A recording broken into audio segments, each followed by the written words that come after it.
My house, my rules. Dungeon Masters, let's talk about house rules on today's episode of the Local Disaster Tour Guide.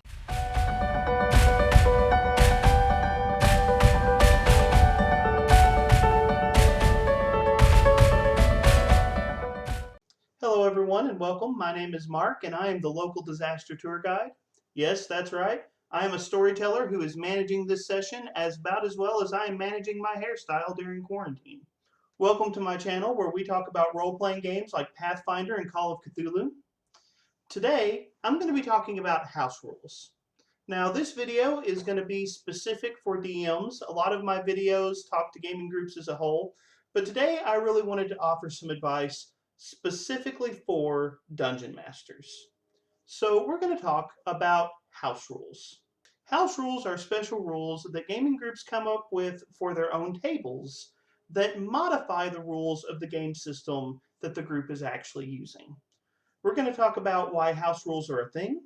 We're going to talk about some things you should consider while you are designing house rules for your game. And lastly, we're going to talk about how to implement house rules well at your gaming table.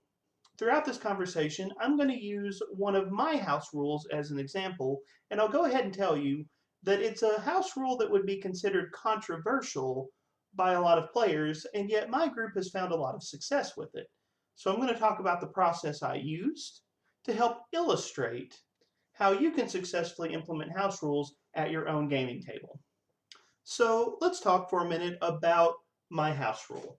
As I've said, this is a little bit controversial, but my group has used this very successfully for many years. My house rule is this: I promise to rescue your character from character death in the event that a bad dice roll is the primary cause of that fatality. Now, I will go ahead and say that this rule runs against one of the core assumptions of most role-playing games, so this is a pretty big change that applies at my gaming table. But in a little bit, we will talk about why I feel that this house rule is a good house rule, at least for my table. However, for now, I will tell you that there are 4 important exceptions to my house rule. Number 1, the protection applies only to player characters. I do not offer this protection to animal companions, familiars, or any other NPC extra that exists inside the story. Number 2, this protection only applies to character death. Any other consequence that might occur as a result of the bad dice rolls can and do still occur. You can lose valuable gear, you can receive a traumatic wound, you might even be kidnapped as a result of the roll. The third important exception is this: the protection does not apply on boss fight nights. When we reach important points in the story, the protection is taken away and the dice land where they land. And finally, the fourth, and arguably the most important exception to my house rule is this: I will protect you from bad dice rolls, but I will not protect you from your own stupidity.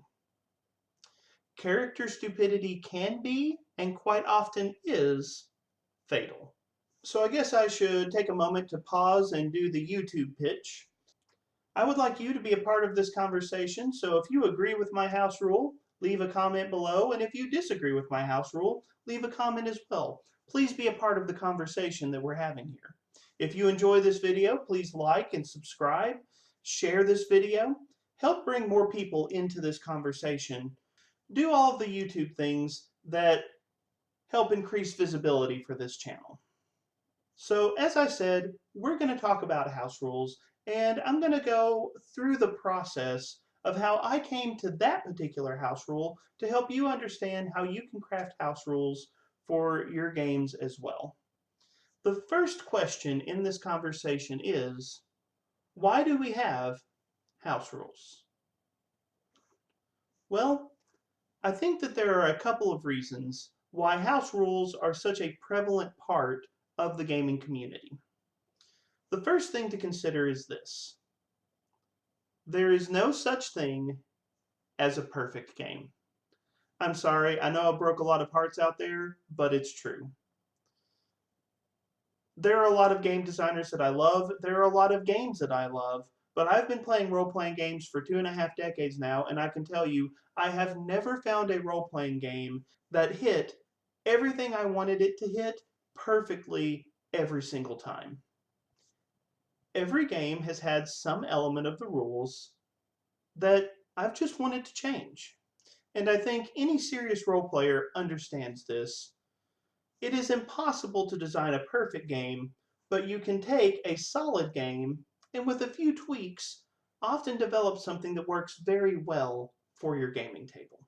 The second reason that I think house rules are so popular is because Dungeon Masters, let's just be honest, we want to be game designers.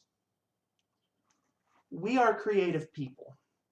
We design worlds and characters. We design encounters and traps and stories. We love coming up with all of these crazy and creative things that we get to throw at our players. The design process is part of the fun and engagement for storytelling. Well, game design is another design process. If we enjoy designing characters, and if we enjoy designing stories, then it makes sense to say that we would also enjoy designing a game, and we want to try our hand at it. So let me just say, I think that house rules are a healthy part of the gaming community. It is another natural outlet for our own creative impulses. But still, if we want to implement house rules successfully, there are a few things that we need to consider. So in this conversation about house rules, there is a very important element that we need to talk about that may not be apparent at first glance. That element is trust. Games run on trust between dungeon masters and players. DMs need to be able to trust their players. Players need to be able to trust their DMs. House rules can represent a point of tension when it comes to establishing and maintaining that trust. A player could very reasonably ask, is the DM trying to cheat me by using this particular house rule? So DMs know that building trust is a critical part of the big picture when you are attempting to use house rules. There is no shortcut to building trust, and the best way to establish trust is to communicate well with your players. So talk to your players, make sure they understand what you're doing and why you're doing it, and take the time to build the trust that you need so that you can implement these house rules successfully. So let's get started. Step number 1 to building a house rule is examine your motives and figure out why a particular house rule is so important to you. Now, I'm going to give you a shortcut real quick.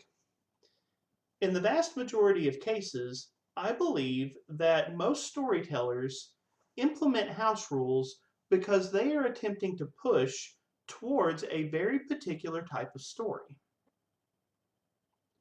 Quite often as storytellers, we want to run a particular style of game, and the rule system that we have access to needs to be pushed in that direction. Maybe we want to run a more gritty style of game.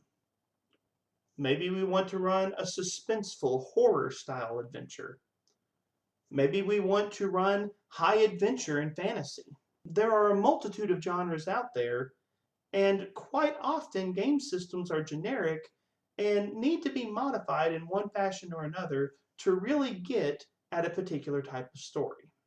So let's talk about my house rule. I will rescue your character from death because of bad rolls. Several years ago, I came to an important realization about myself as a storyteller. I love high adventure and fantasy. For me, role playing is a form of escapism. I don't want gritty, realistic stories. If I wanted gritty and realistic, I'd walk around this world. RPGs give me an opportunity to do things and to tell stories that I would never get to do or tell in real life. And so I love larger than life heroes. I love it when players do all kinds of crazy and unique stunts that you would never see or attempt in the real world. Let's take a quick example. In Lord of the Rings, The Two Towers, there is a scene at the Battle of Helm's Deep where Legolas goes shield surfing. You may remember this. He hops on a shield, goes down some stairs, and he's firing arrows over and over again at the orcs. And then he leaps off at the last second, and the shield slams into an orc. Let's just be realistic for a second. If Legolas did that in real life, he would be very dead at the end of that scene. That would not work.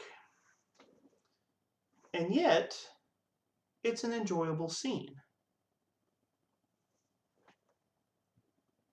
Sometimes it's not about realism in the rules. Sometimes it's about creating a particular type of story. When I came to the realization that I love high adventure and fantasy, I realized I need to look at some of the core assumptions of the game and make sure that I'm going to be able to tell the kinds of stories that I like. I realized if I want my players to try those over-the-top shield surfing stunts at my gaming table, I can't punish them for doing that. If my players tried to go shield surfing and I immediately killed their character every time they did it, they'd stop that pretty quickly. And so I implemented the rule, I will rescue your character from bad dice rolls, because I don't want my characters to learn that they shouldn't try these larger than life heroic stunts at my gaming table.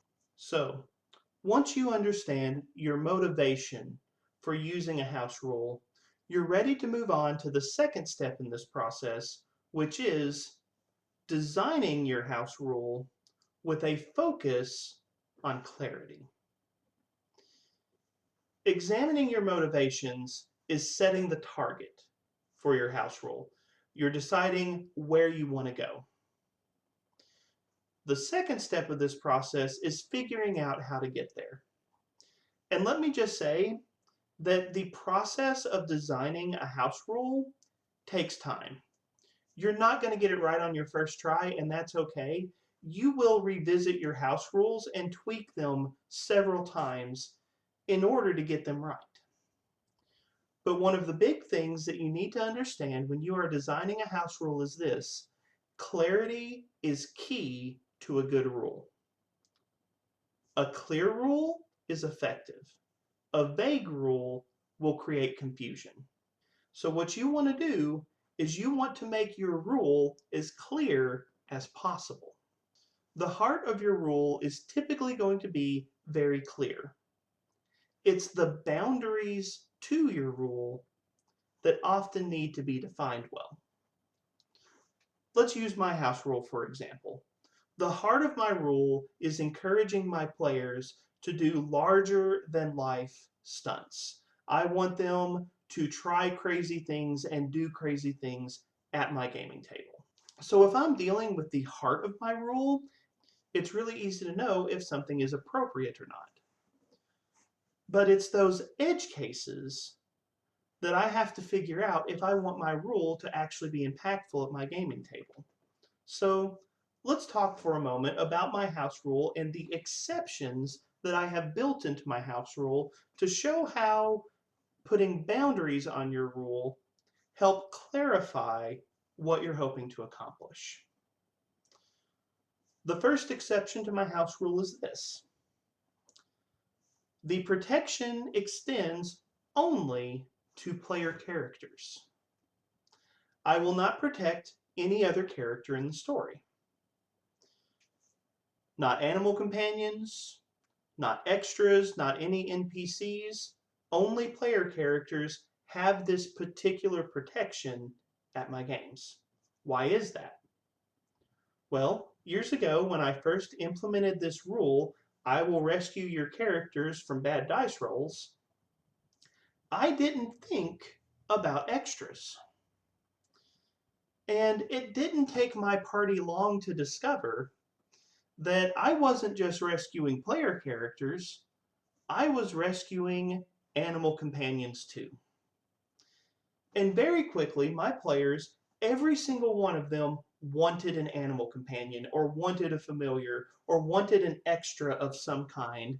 And what they would do is they would take these animal companions and take these extra NPCs, and they would just send them out into the fight ahead of them to serve as immortal meat shields, and their characters wouldn't take any damage.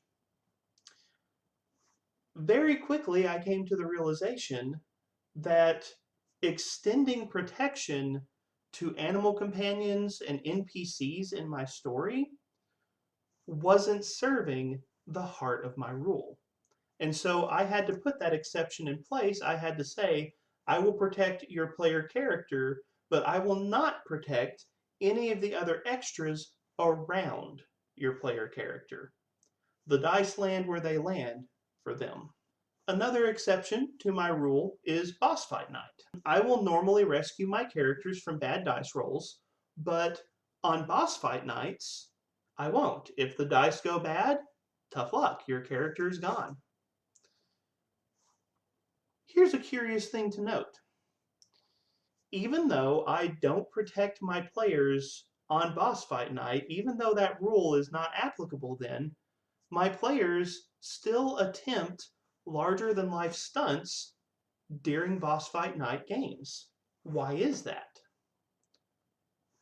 Well, there's a very simple reason. People are more willing to lose a character during significant story beats like a boss fight night.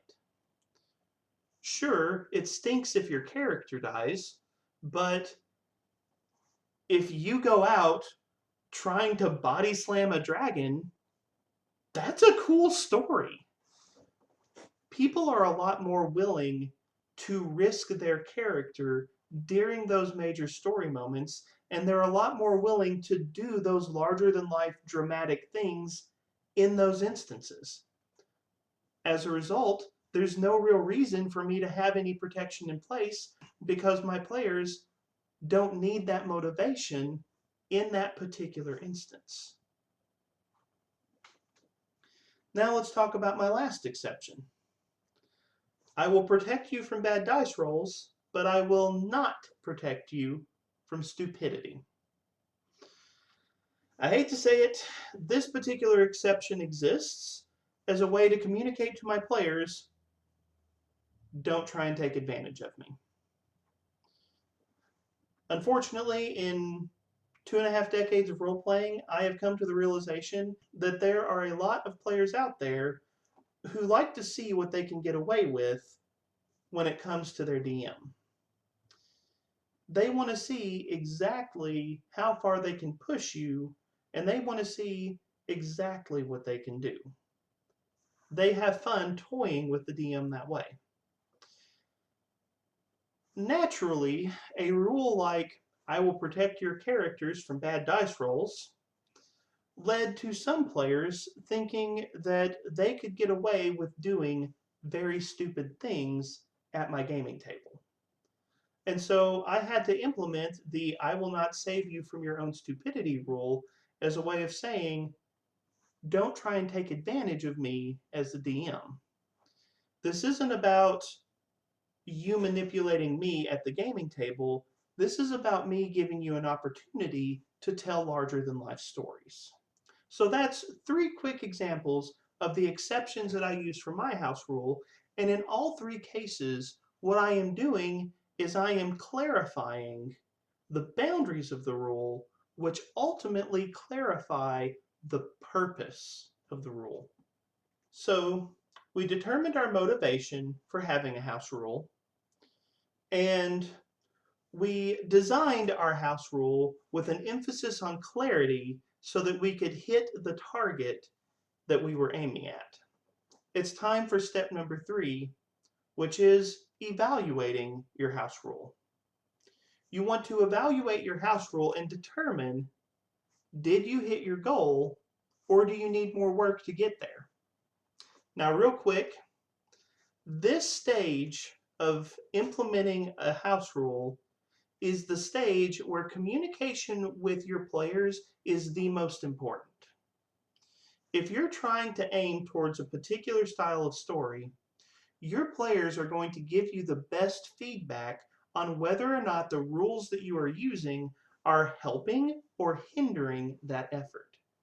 So as we go through this whole process, you want to communicate with your players, but this is truly the stage where that communication is going to be so important in determining your success. So what we want to do is we want to revisit our house rule, and we just want to ask ourselves, are we there yet? We set a goal. We tried to figure out how to get there. Now we are honestly asking ourselves, did we hit the mark? Sometimes you are going to implement a house rule, and when you look back at it, you're going to realize you missed entirely.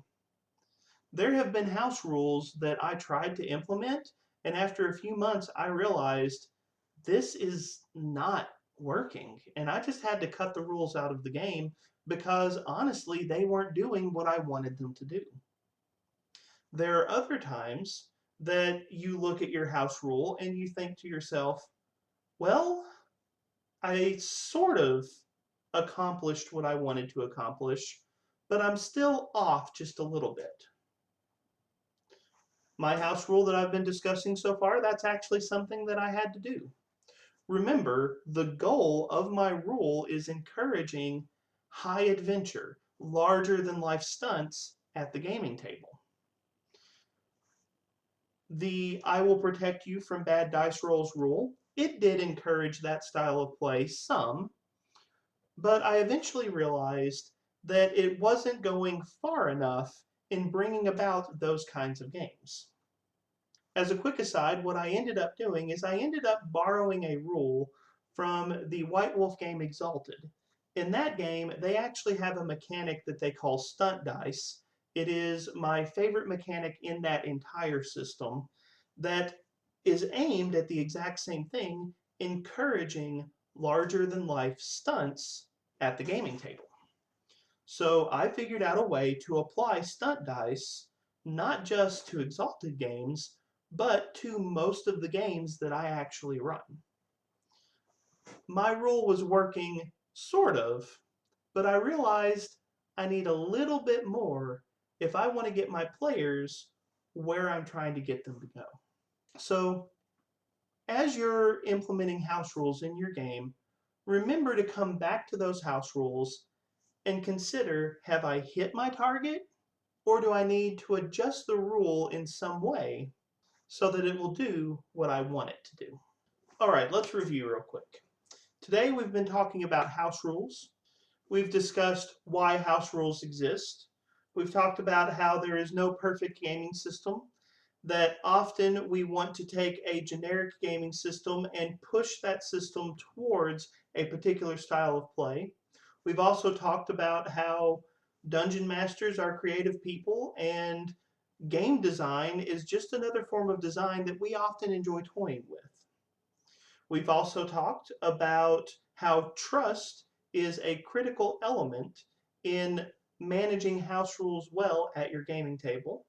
We've talked about how the only way to build that trust is through communicating clearly and regularly with your players. We've walked through these steps of designing and implementing a house rule. We said that step number 1 is determining your motivation for your house rule, understanding why the house rule is important to you, and really setting a target that you are aiming for when you use this rule. We talked about step number 2, which is the actual design process for your house rule, and we said that clarity is the most important element in a successful rule. And we talked about how clarity is achieved by determining the boundaries and exceptions to the rule that you want to use. Finally, we talked about the third step, which is revisiting house rules, analyzing whether you hit your target or if you need more work to really get where you're trying to go. We also reinforce the idea that player feedback is critical in determining if your house rules are having the impact on your game that you want them to have. But what do you think?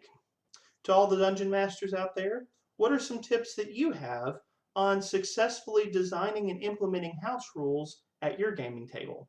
Please leave your comments down below. Thank you for joining us and have a fantastic day.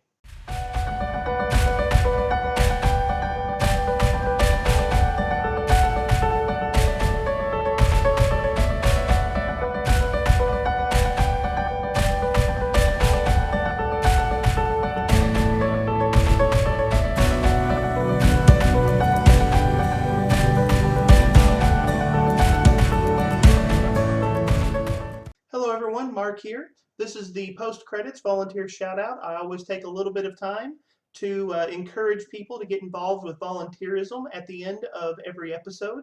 I serve as a chaplain and volunteer coordinator for a nonprofit organization, so I get to see the real-world impact of volunteers every single day. And I just want to encourage you, if you have never volunteered before, give it a shot. You may be surprised just how wonderful of an experience that it can be. Recently, I have been talking a little bit about why volunteerism is so impactful to the volunteer. And one of the things I would just want to say today is volunteering is an incredible opportunity for self-education. The internet is not always the most reliable source of information. Information can move quickly across the internet, but it moves without being filtered and checked, and quite often bad information gets out there very quickly. And sometimes it can be really hard to know what's actually going on. I've seen a lot of articles and posts and other forms of information that are false in regards to nonprofit organizations and different charitable work that occur around our community, around our nation, and even around the globe. And let me tell you, the best way to find out what's really going on in your community is to be a part of what's going on. If you want to know what's happening, get involved. The best way to fight against false information is to be a part of what's really happening. I can tell you, being on the ground, being involved in volunteerism, being involved in the real world activity of various nonprofits through my life, I have learned so much about what is really happening. It has also helped me learn how to avoid false information that I encounter. So if you want to get a real world picture of what's happening in your community, let me encourage you, get involved, and you may be amazed to see just how many wonderful things are truly happening. Have a great day.